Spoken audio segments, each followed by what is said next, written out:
right now I'm focusing on the treaty process. But what I tend to do is take an empirical conflict very often, or a conversation, and unpack the way in which property and conceptions of property are at play in that conflict. So with the treaty process, for example, it's obviously a question of property in one sense, because the issue is about trying to settle the so-called land question in British Columbia, the question of who has title to the land, the relationship between so-called crown title to the land or sovereignty over the land with the existence of a non-extinguished form of Aboriginal title. The treaty process in one sense is obviously about who gets to have property to some extent, but it's also, more interestingly, a question of how we actually define property. And that's actually one of the main sticking blocks, it turns out, in the treaty process. The question of how a First Nation, when it concludes a treaty, will actually hold its land turns out to be a very big deal for many First Nations. They don't necessarily want to have the so-called fee simple model that the Crown is insisting they have. They want something that's a little more perhaps responsive to their own conceptions of property, somewhat more collective, perhaps somewhat more place-based. So right there we have an interesting and actually very unexplored contest around the meaning of property and its relationship to the spaces and places in which we live.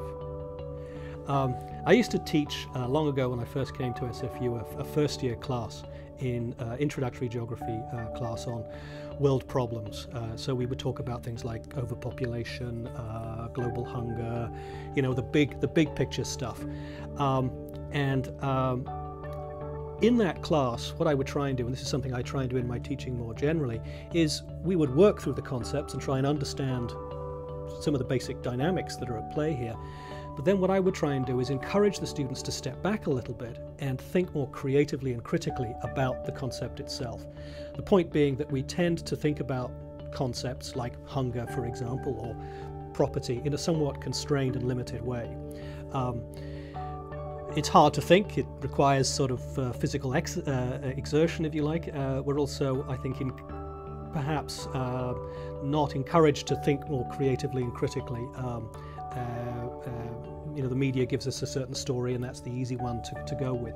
So I would push the students and say, okay, let's think about this concept, pull it apart, let's think about different ways in which we can understand it. Maybe something like global hunger is not just a function, for example, of overpopulation, which is the, you know, one very straightforward way of thinking about it. Maybe it has something to do with the distribution, economic distributions of wealth, or a development gap, or basic poverty. A student came to me halfway through the class, at the end of class, with a bit of a smile and said, Professor, I figured out what you're trying to do in this class. I said, oh really? I'm glad you have. Could you tell me what that is? And she said, yeah, you're trying to mess with our heads. And I took that as a compliment, because in a sense I was trying to mess with their heads, to the extent that I was trying to open up their heads a little bit to some of the complexity and dynamism of some of these basic ideas.